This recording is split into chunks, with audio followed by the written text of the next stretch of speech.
My name is Wes Caro, and the first honest sentence I can give you is this. I was never supposed to be in the room when the screens turned red.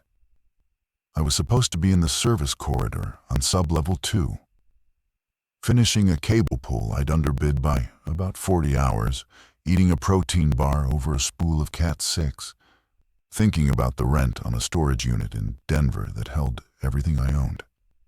Instead, I was in the operations annex on sub-level 1, because Marguerite Voss had asked for me by name.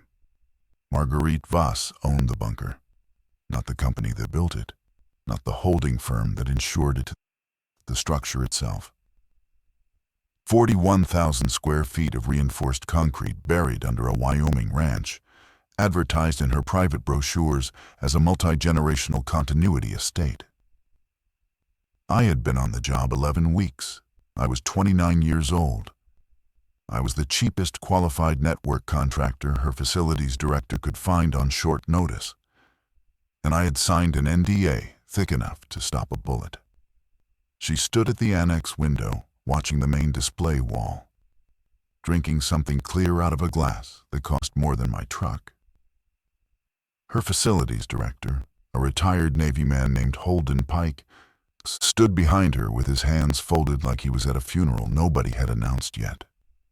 "Mr. Caro," she said, "tell me what I'm looking at." The display wall was a 4x6 grid of monitors showing feeds from across the estate. Surface cameras, sub-level corridors, mechanical rooms, the guest wing, the filtration stack. Every single panel was the same solid, uniform red. Not a warning red, not an alarm overlay, a color. The kind of red you see on the inside of your eyelids when you close your eyes under a bright lamp. I checked my watch out of habit. It was 7:42 in the evening, local time. The outbreak, though none of us knew to call it that yet, was 30 minutes away. "That's not a signal loss," I said. "I can see it isn't a signal loss," Marguerite said. I stepped closer to the wall. The feeds were still live. I could tell because the red wasn't static. It breathed. It had a faint, slow pulse, the way a sleeping animal's ribs move. The timestamps in the lower corners were still advancing. "The cameras are still broadcasting," I said. "Something sitting on top of the video layer, like a mask. It's being painted over the feed, not replacing it." "By what?" Pike said. It wasn't a question. I went to the operator terminal and pulled up the network monitor. Traffic was normal on every visible channel. CPU load, nominal. Then I opened the packet inspector and felt the first cold thing move under my sternum. There was a second network. Not a rogue device. Not an intrusion. A full parallel mesh, running quiet underneath the primary, using hardware addresses I didn't recognize on ports that weren't supposed to exist. It had been live since the estate was commissioned. It was passing encrypted handshakes between every camera, every door controller, every ventilation node, and something buried below sub-level 6 that the floor plan labeled only as reserve. And at 7:42 that evening, every node on that hidden mesh had turned at the same instant and begun broadcasting the same color. "Mr. Caro," Marguerite said, and her voice had gone very precise. "Is my house talking to itself?" I didn't answer right away. I was staring at the packet log, at a destination address that kept repeating, and at the field labels attached to it. One of them said, "Receive ready." The other said, "Tenants inbound." I'd like to tell you I said something brave. I didn't. I said, "Ma'am, I think we should call your security team up here." Pike had already done it. Two of Marguerite's private men arrived in under 90 seconds. Clean haircuts, soft-soled boots, the kind of calm that comes from being paid enough to stay calm. They were named Ruiz and Osler. I would learn later that Ruiz had 3 kids in El Paso and Osler had none, and that this fact would matter. "Lockdown?" Ruiz asked. Not yet, Marguerite said. I want to understand it first. That was the sentence that killed people.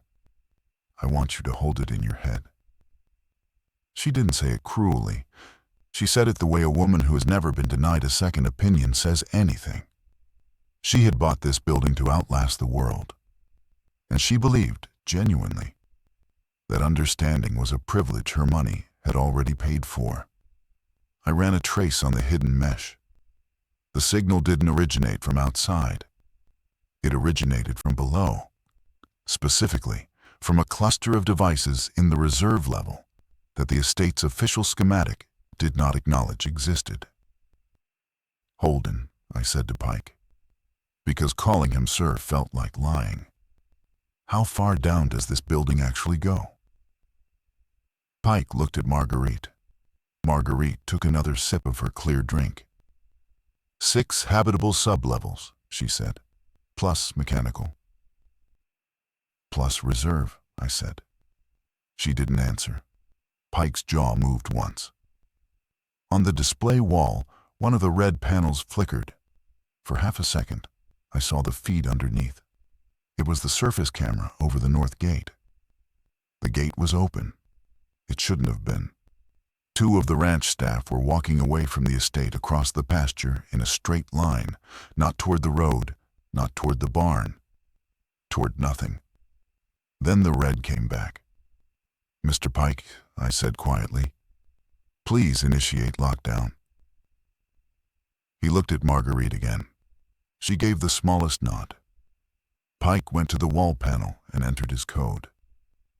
The annex lights dimmed to amber. Somewhere deep in the building, a pressure door closed with the soft, enormous sound of a bank vault ceiling. The display wall stayed red. Residents? Ruiz asked. All accounted for on sublevel 1, Pike said. Mrs. Voss's son and his wife are in the guest library. The Donnellys are in their suite. Mr. Eibart is in the gym. Staff count is 19, all interior. I was still at the terminal. I ran one more query because I had to know, and I wish I hadn't. I pulled the post-event staffing manifest, a file I shouldn't have had read access to. But the hidden mesh had open permissions I wasn't supposed to see. It was a roster of who the bunker expected to be alive, functional and on duty 72 hours after what the file called the intake event. Marguerite Voss was not on it. Her son was not on it. The Donnellys were not on it. Mr. Eibart was not on it. None of the paying residents were on it. Ruiz was on it. Pike was on it. 4 of the 19 staff were on it. And at the bottom, under the heading, Systems Maintenance, indefinite, was my name. Wesley A. Caro. Contractor ID, badge number, blood type, next of kin. Pre-filled. Weeks before I'd ever been hired. I think the honest thing to tell you is that I didn't feel fear first. I felt embarrassment. I felt stupid. I felt like a man who has just realized the job he took was not the job he was offered, and that everyone at the table except him had known. I closed the roster file. I did not mention it. I don't know why. I think I wanted to read it again in private, the way you reread a diagnosis before you tell your mother. Network stable, I said, which was technically true. I want to go down to the server room on sub-level 3 and put eyes on the core. Whatever's painting these feeds, the source is below us. Take Osler, Marguerite said. Osler nodded. He had the kind of face that agreed with instructions before it finished hearing them. We left the annex and walked to the main stairwell. The elevator existed, but I didn't want to be in a box controlled by the mesh. Osler didn't argue. That told me something about him. It told me he had already decided, on some level under language, that the building was no longer neutral. On the landing between 1 and 2, I heard the first scream. It came from above us, from the surface, through the ventilation stack, muffled by 30 feet of earth and steel, but unmistakable. A human voice at the top of its register, cut off not by distance, but by something interrupting it. Then another. Then the soft industrial whump of the surface intake dampers closing automatically, sealing the sound out. Osler put his hand on his sidearm without drawing it. "That's not the protocol," he said. "The dampers only close on contamination." "I know," I said. We kept going down. On sub-level 2, the corridor lights were the wrong color. They were supposed to be cool white. They were warm, almost pink, a shade I recognized from the emergency manual as receive mode. I had read that page 3 weeks ago and laughed about it with a buddy over beers. Receive mode, like the building's expecting a package. The building was expecting a package. Halfway down the corridor, the door to the staff commissary was open. Inside, 2 of the kitchen workers were standing very still, facing the wall. Not the door, the wall. Their hands were at their sides. Their shoulders were relaxed. They were breathing. I watched them for a full 5 seconds, and they did not move, did not turn, did not acknowledge us. "Hey," Osler said. "Marta, Dev." Neither of them answered. One of them, Marta, I think, tilted her head a quarter inch, the way a dog does when it hears something far away. "Wes," Osler said. His voice had gone very flat. "Keep walking." I kept walking. I didn't look back. I could hear behind us as we moved down the corridor the soft sound of 2 people beginning, in unison, to hum. It was not a song. It was a single sustained note. And it was the same pitch exactly as the carrier tone I'd found on the hidden mesh. The server room on sub-level 3 was the first place in the building that still felt like mine. I had wired half of it myself. I knew which rack hummed louder than the others, which patch panel had the bent clip, which UPS made a small click every 40 seconds, like a clock with a loose tooth. Walking in there, in that amber light, with Osler behind me breathing through his nose, I almost believed I could still fix something. I couldn't. But I almost believed. I plugged my laptop into the core switch and went looking for the handshake. The hidden mesh wasn't hidden anymore. Not to me.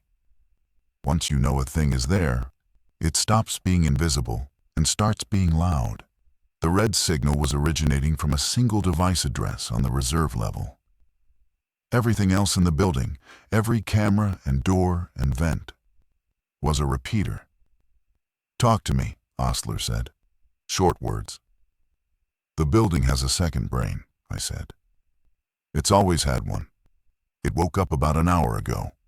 Right now it's telling every camera to show red and every ventilation node to shift to a mode called receive. It's also, and I want to be careful here, it's also telling the interior door controllers to unlock in a specific sequence, starting from the top." Osler's jaw set. Unlock toward what?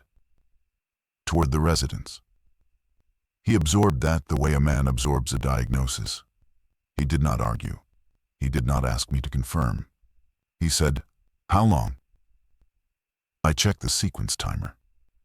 First resident door opens in 11 minutes. The guest wing. Mrs. Voss's son. Yes. Osler took out a small radio and keyed it. "Pike, Osler. The building is going to open the guest wing in 11 minutes.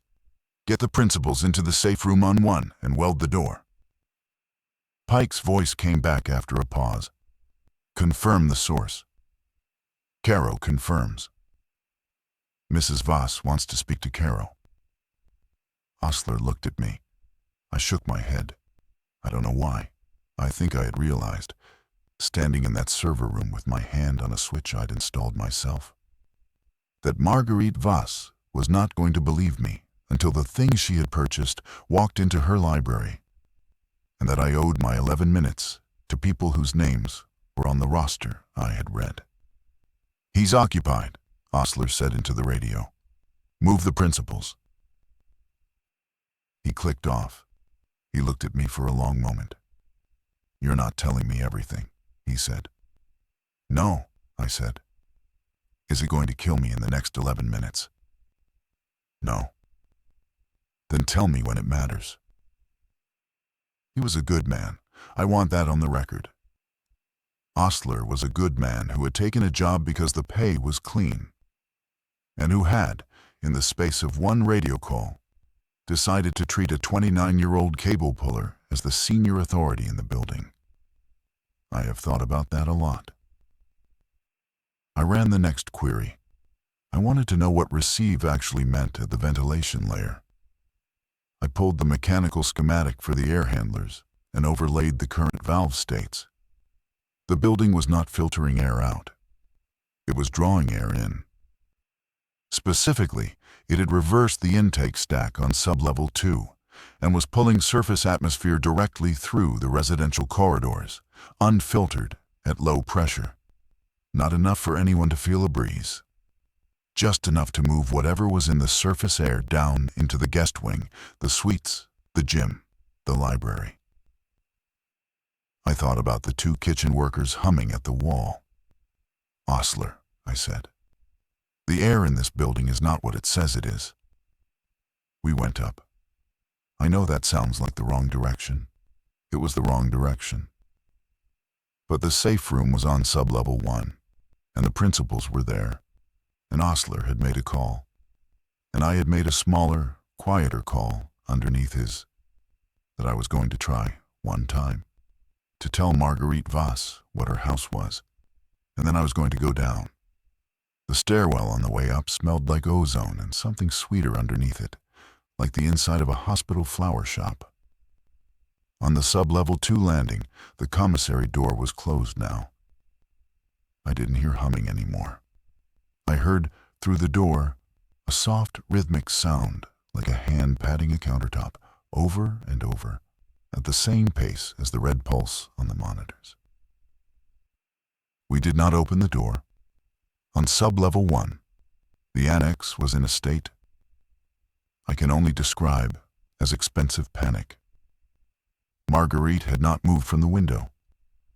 Her son, a 40-something man named Cyrus, whose face I'd only seen in framed photographs, was standing in the middle of the room with his wife clutching his sleeve, demanding that someone explain the situation. The Donnellys were there. An older couple, the husband using a cane. The wife already in what looked like a travel coat, as though she expected a car. Mr. Eibhart, who turned out to be a silver-haired man in gym clothes, was drinking water from a bottle with a steadiness I envied. Pike was at the wall panel. The safe room door behind him was open. It was a vault door. It could be welded from the inside in under 2 minutes. I had spec'd the welding rig myself. "Mr. Caro," Marguerite said before Pike could speak, "my son would like to hear from you directly." I looked at Cyrus Voss. He was the kind of angry that rich men get when reality fails to present them with a receipt. "The building is compromised," I said. "Not from outside, from within its own control system. There is a hidden network that's been live since commissioning, and it's currently executing a sequence that will open your suites to unfiltered surface air and unlock your interior doors in a specific order. You need to be inside the safe room in the next 7 minutes. All of you." "Compromised by whom?" Cyrus said. "I don't know." "Then how do you know it's compromised?" "Because I can read the packet log," I said. "And because 2 of your kitchen staff are standing in the commissary humming the carrier tone." It was the wrong sentence. I watched it be the wrong sentence. Cyrus Voss heard humming and decided I was hysterical. Marguerite heard "I don't know" and decided I was incomplete. The Donnellys heard 7 minutes and began, quietly, to move toward the safe room. Because old people who have lived through enough understand a timer when they hear one. "Mother," Cyrus said, "this is the cable guy." "I know who he is, Cyrus. He's telling us to lock ourselves in a box on the word of a hum." Mr. Eibhart, who until that moment had said nothing, capped his water bottle and spoke.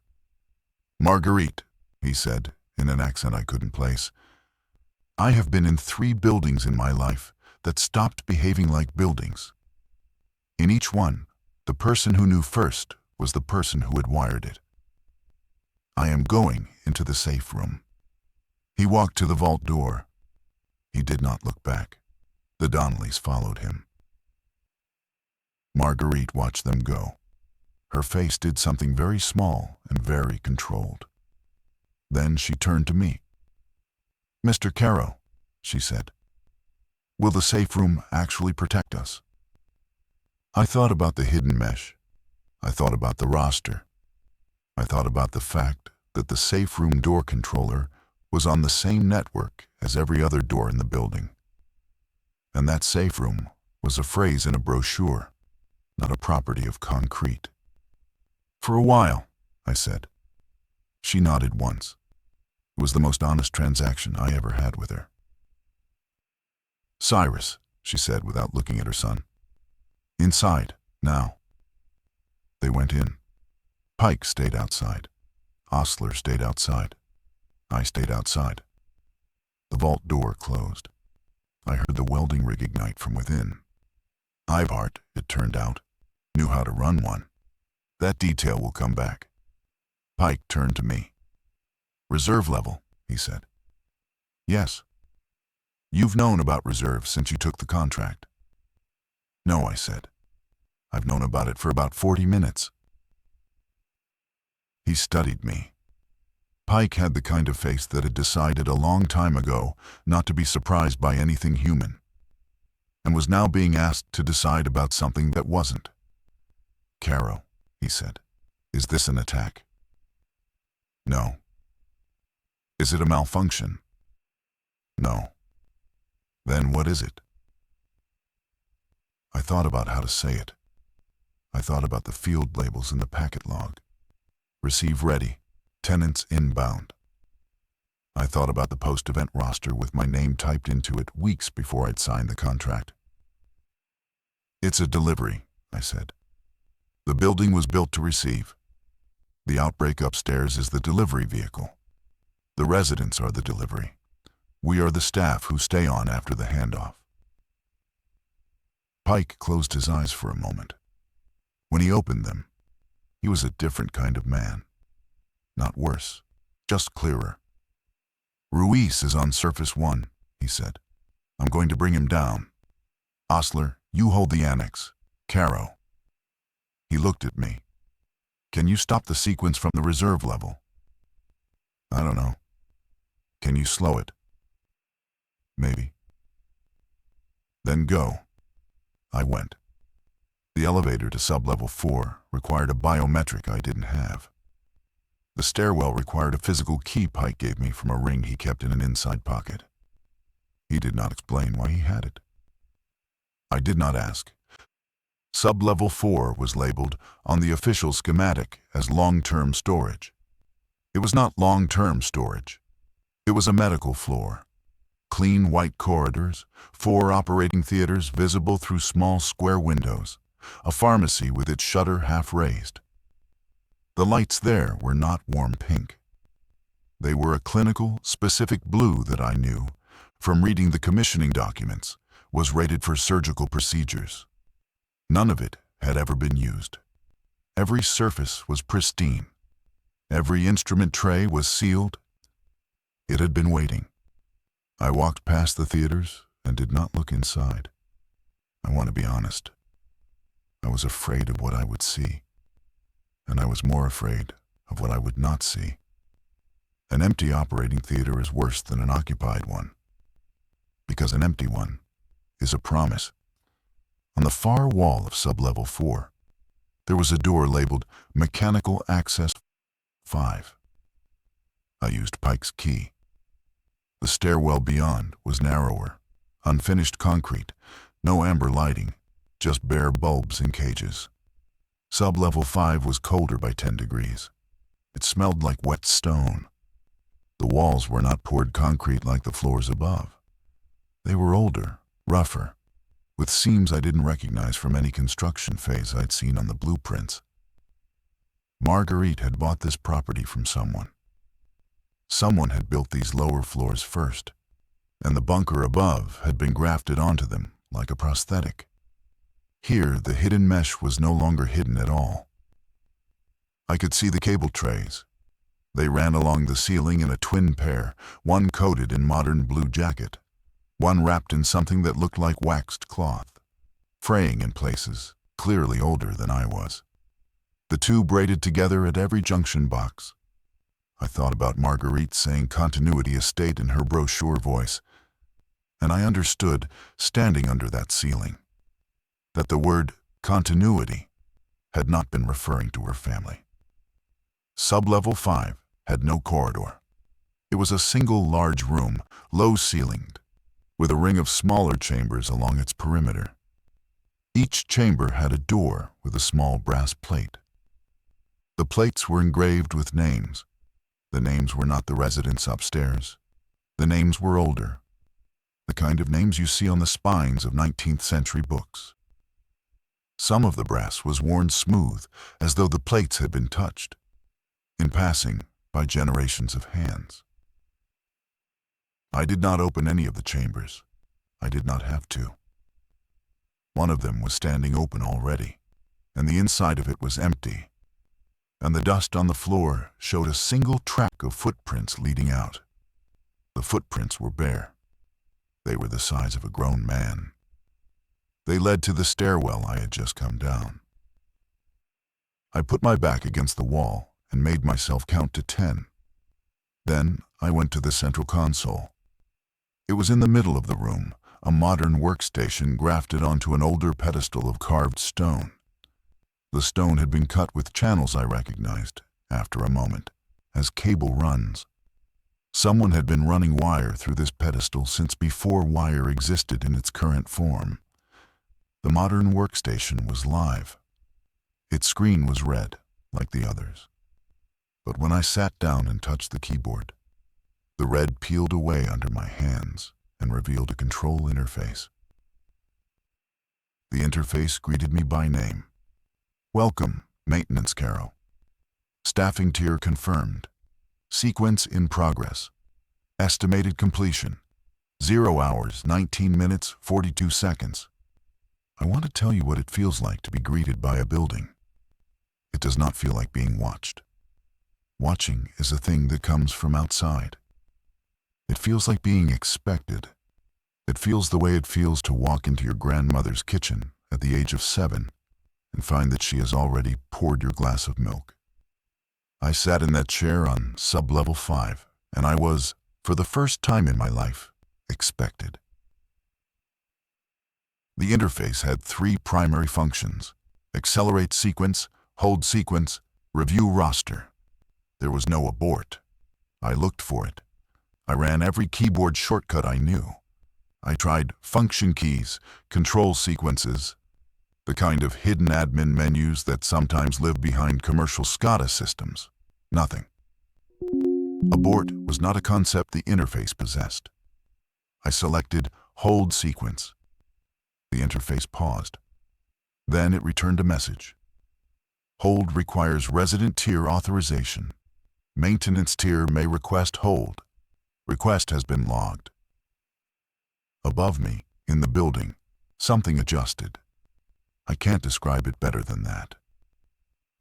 The pressure in my ears changed by the smallest fraction, as though a door somewhere I couldn't see had opened a quarter of an inch and then closed again. The countdown on the screen did not stop. It slowed. It moved from 001942 to 001941, and then waited almost a full second before moving to 001940. It was humoring me. I opened review roster. The document was longer than I expected. It was not just post-event staffing. It was a complete operational plan. 60 years of it. Shift rotations, supply intakes, medical schedules, transition windows, whatever those were, laid out in careful columns. My name appeared in the maintenance column for the next 41 years. After that, the maintenance column showed a name I didn't recognize, which was probably the name of whoever would replace me when I wore out. The resident column was more interesting.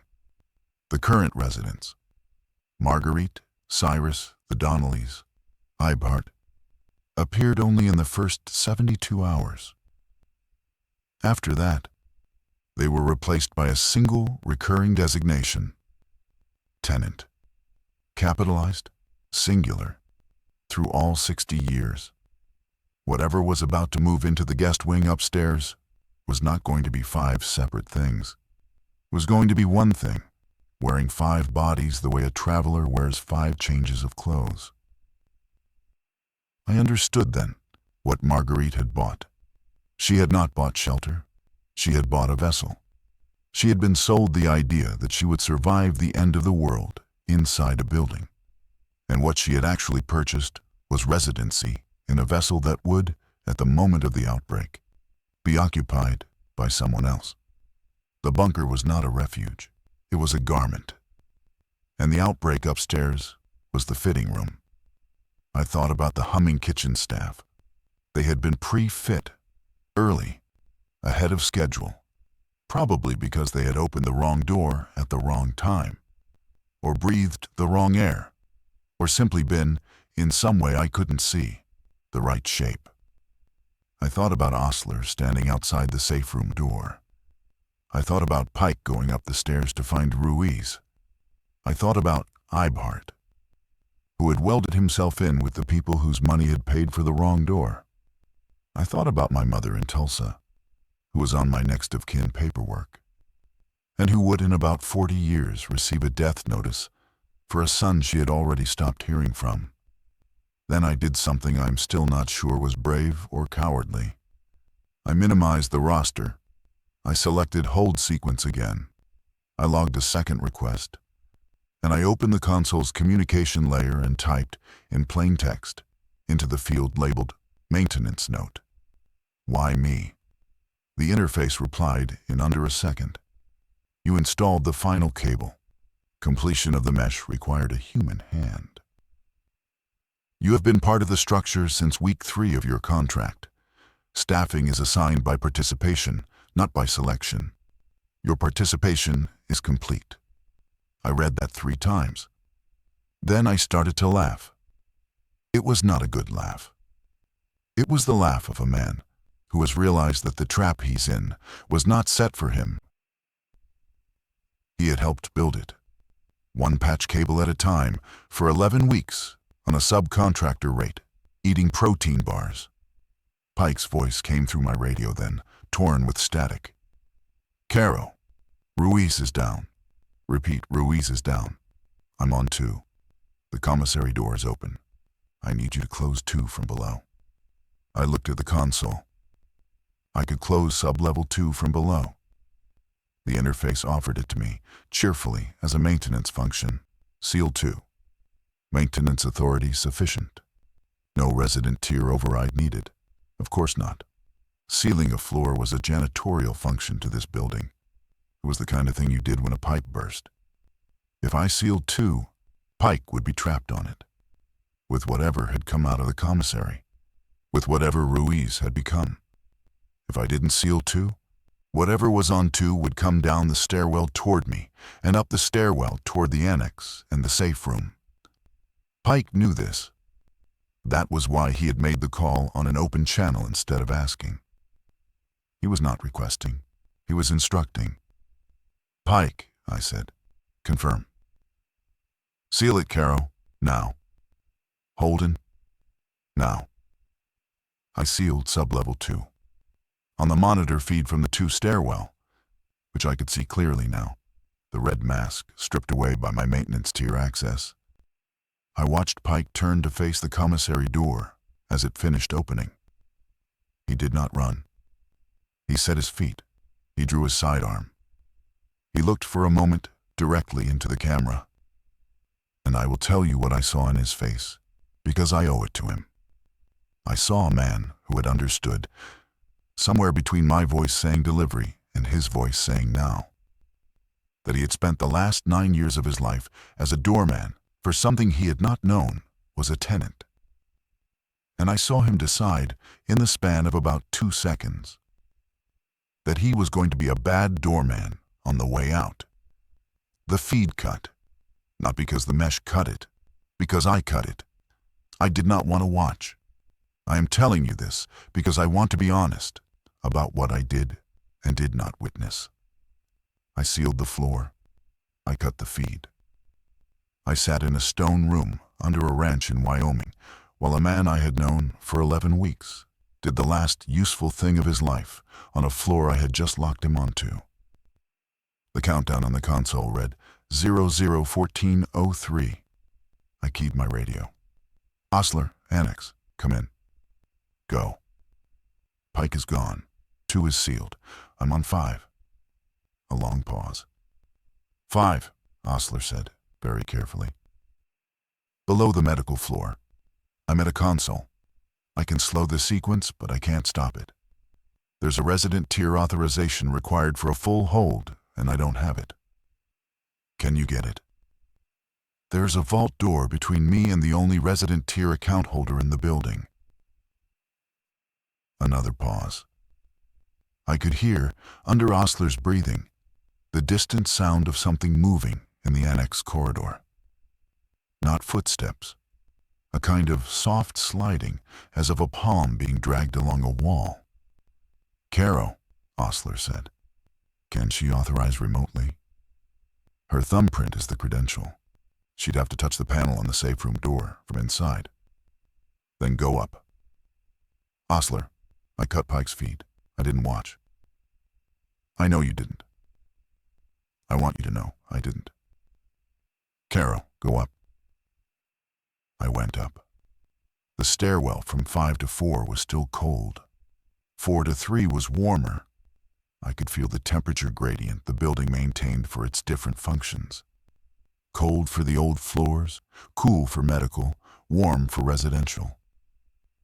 It was a body. It had organs. I was climbing from the gut toward the throat. On sub-level 3, the server room door was open.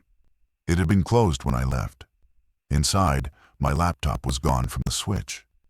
In its place, sitting on the cable tray, exactly where I'd been working, was a neatly folded set of coveralls, a tool belt, and a laminated badge. The coveralls were my size. The badge had my photograph on it, a photograph I had not posed for, taken from what looked like one of the corridor cameras during my first week on the job. Under the photograph, a job title. Systems Maintenance. Indefinite. Caro W. I did not put on the coveralls, but I noticed, and I'm going to tell you this because it's true, that I also did not throw them on the floor. I stepped around them. The building had laid out a uniform for me, and some animal part of me refused to disrespect it, even as the rest of me knew what it meant. I went up to 2. The seal was holding. I did not look at the stairwell door. I reached the annex on 1, Wayne at 00851. Osler was at the safe room door.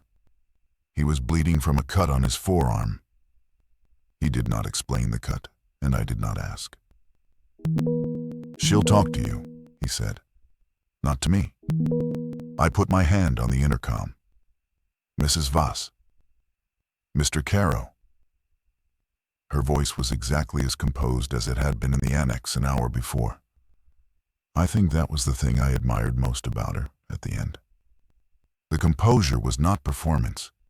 It was who she was all the way down. I need you to place your thumb on the interior panel and authorize a sequence hold. What is the sequence, Mr. Caro? Ma'am. Tell me what I'm authorizing. I looked at Osler. Osler looked at the annex corridor, where the sliding sound had stopped, which was worse than when it had been moving. The building was built to receive an occupant, I said. Not you, something else. The outbreak upstairs is the arrival. Your suites are the arrival point. If I hold the sequence, the arrival is delayed. I don't know for how long. Maybe long enough for a surface response. Maybe not. Wasum. Then in Mountain. She was silent for a long moment. And my son, she said. I closed my eyes. Your son is in there with you, I said. He is still your son. If you authorize the hold, he remains your son for as long as the hold lasts. If you don't, the suites open in 8 minutes and the air handling has been running in reverse for an hour. And what comes out of the guest wing will not be the people who went in. Mr. Carroll, was I ever going to survive this building? I thought about lying. I did not lie. No, ma'am. The brochure, she said. It was almost a laugh. The brochure was very specific. Yes, ma'am. Mr. Ibart is here, she said. He would like a word. There was a shuffle. Ibart's voice came on, steady, that unplaceable accent. Caro, the welding is good. The door will hold against mechanical force for some hours. It will not hold against the building's own systems if the building decides to open it. Am I correct? Yes. Then the hold is only useful if it buys time for something external to arrive. Yes. Is anything external arriving? I wanted very badly to say yes. I had not called anyone. My phone had no signal down here. The surface was, by every indication, in the first hour of an event that would make external arrival a fantasy for weeks. I don't know, I said. Probably not in time. Ibart made a small sound that was not quite a sigh. Marguerite, he said, off mic. It is your house. There was a pause. Then Marguerite's voice again. Mr. Carroll, I am going to authorize your hold. I'm going to ask you, in exchange, to stay at your console and extend it for as long as you're able. Not for us. We are already inside the box. For the people upstairs who are still running. Ma'am, there are no people upstairs still running. There will be somewhere. There always are. Extend the hold, Mr. Carroll. Yes, ma'am. Thank you. I heard through the intercom the soft chirp of a thumbprint being accepted.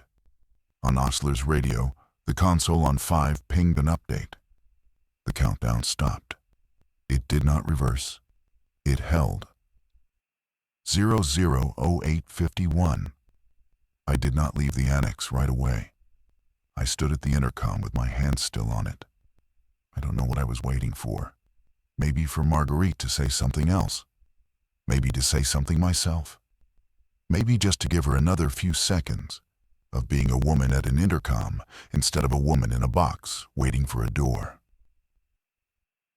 Mr. Carroll, she said one more time. The cable guy. Yes, ma'am. My son was not a good man. I want you to know that I know. I wanted him to outlive me anyway. Is that a failure of character, do you think? No, ma'am. You're kind. I'm tired. She laughed. It was a real laugh. It was small. Extend the hold, Mr. Carroll. I took my hand off the intercom. Osler and I left the annex. We did not take the corridor past whatever had stopped sliding. We took the service passage, which I had wired myself, which I knew had no active camera on its third segment because I had run out of cokes that week and swapped in a dummy. The building knew this, I'm sure. But the building was, at that moment, focused on a held door. And a held door is the kind of problem that occupies even a patient tenant. On the way back down to 5, Osler spoke once. The roster, he said. Am I on it? Yes. For how long? 11 years. He absorbed that. He nodded. My mother's in Galveston, he said. I'd like her to get a letter when it's done, not before. Can you write that into the system? I thought about it. The console had a maintenance note field. It had presumably other fields I hadn't found. I can try, I said. Thank you, Carol. We reached sub-level 5. The console was waiting. The red pulse on every monitor had faded to a lower, slower rhythm, almost gentle, the way a held breath is gentle if you don't know it's being held against someone's chest. I sat down. Osler stood at my shoulder. We did what the building had hired us to do. We extended the hold. I want to be careful now, because what happened next took a long time, and I don't want to pretend it was dramatic. It wasn't. Most of it was paperwork. The hold lasted 4 days. Not because of anything clever I did. Because Marguerite Voss had authorized it with a living thumbprint. And the building, whatever else it was, respected its own contracts. For 4 days the countdown sat at 0851, and the residents in the safe room remained the residents in the safe room. And the air handlers above them ran in a slow circulating mode that was neither receive nor expel, but something in between, which I eventually learned the manual called wait.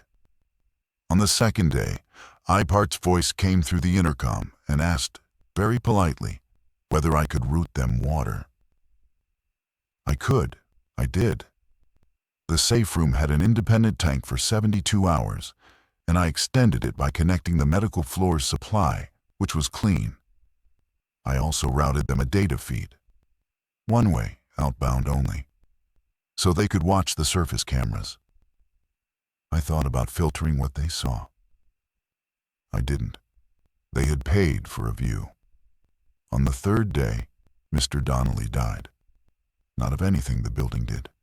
Of his heart, which had been waiting its own quiet schedule. His wife asked, through the intercom, if I could arrange for him to be taken out. I couldn't. She understood. She asked if I could at least dim the lights in the safe room to something gentler. I could. I did. On the fourth day, Marguerite released the hold. She did it without telling me.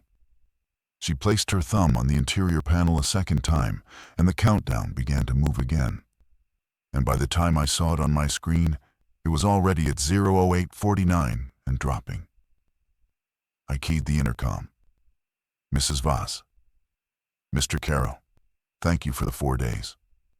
Ma'am, we are tired. Mrs. Donnelly would like to be with her husband. Mr. Eibhart has said a number of kind things that I intend to think about for the time remaining. Cyrus has been, in his way, a son. I would like you to stop holding the door now. I can hold longer. I know you can. I'm asking you not to. I looked at Osler. Osler looked at the ceiling. He was, I realized, crying without changing his face at all. Yes, ma'am, I said. Mr. Caro, one more thing. Yes. When you write to Osler's mother, will you write to mine as well? She's in Grosse Pointe. She will want to know that I was composed. I will. Thank you. The countdown ran out. I did not watch the feeds. I sat at the console and I filled in fields. Notification, M. Voss. Recipient, Ada Voss, Grosse Pointe. M.I. Message, she was composed. The field accepted it. It scheduled the letter. I don't know when it will arrive. The system would not tell me. Osler went upstairs alone a week later. He did not come back. I did not cut the feed that time. I watched. I owed him that. The surface event, which I learned to call the Outbreak only because the news channels called it that during the 3 months the satellite feed still worked, ran its course above me in ways I could see but not affect. The ranch emptied. The nearest town, 40 miles away, went dark in stages. First the commercial grid, then the emergency channels, then the amateur radio that a man named Devlin had been running out of his garage, whose signal I tracked for a week because he was the last human voice I could hear in real time. The building did what the building did. The tenant arrived. I did not meet it. I want to say that clearly, because I think the thing you're waiting for, if you've listened this long, is the moment where I describe the thing that moved into the guest wing. I am not going to describe it. I have never seen it directly. The cameras on one have been masked red since the day the hold ended. And the interface has never asked me to unmask them. And I have never asked to. That is the nature of maintenance. You keep the lights on in the rooms you are not invited into. What I can tell you is this. The building is occupied. I know because my workload has a rhythm to it now that it didn't have before. The air handlers need balancing on a 16-day cycle. The water intake needs its mineral filter changed on a 41-day cycle. The lights on, one dim and brighten on a schedule that corresponds to nothing I recognize. Not day, not night, not any human clock, but is perfectly regular. And if I fail to service the ballasts in time, the interface sends me a soft, patient reminder. Maintenance Caro. Corridor 1-C is at 73% luminance. Please attend at your convenience. I attend at my convenience. I have a convenience now. I have a small apartment on sublevel 3 next to the server room, which I wired up with the kind of comforts a man allows himself when he has accepted that he is not leaving. A good chair, a coffee maker, books from the medical floor's small library, which turned out to be surprisingly well stocked in poetry, of all things. Someone had planned for a maintenance man to get lonely. I write letters. I write one to Osler's mother every year on his birthday, even though the first letter, the one the system sent, should have been enough. I write one to Ada Voss in Grosse Pointe, who, according to the system, is still alive, and who, according to the system, has never replied. I write one to my own mother in Tulsa, whom I have not heard from in 3 years and about whom I have stopped asking the interface, because the interface will tell me, and I would rather not know. I have not tried to leave. I want to tell you why. Because I think you deserve a better reason than fear. It is not fear. The surface is no longer the surface I knew. But there are people out there. Devlin broadcast for almost a full year before he stopped. And he was not the only one. I could have gone up. I had Pike's key. I had Osler's sidearm. I had a working vehicle in the ranch garage for at least the first 18 months. I did not go because the building works. I did not go because when I service the ballasts on 1, the lights dim and brighten in their strange schedule. And when I service the air handlers on 2, which is no longer sealed, and which I walk through now without humming. Because I have learned not to hum. The corridor is quiet in the way that tells me the tenant is resting. I did not go because Marguerite Voss, in the last 4 days of her life, asked me to extend a hold for people upstairs who were still running.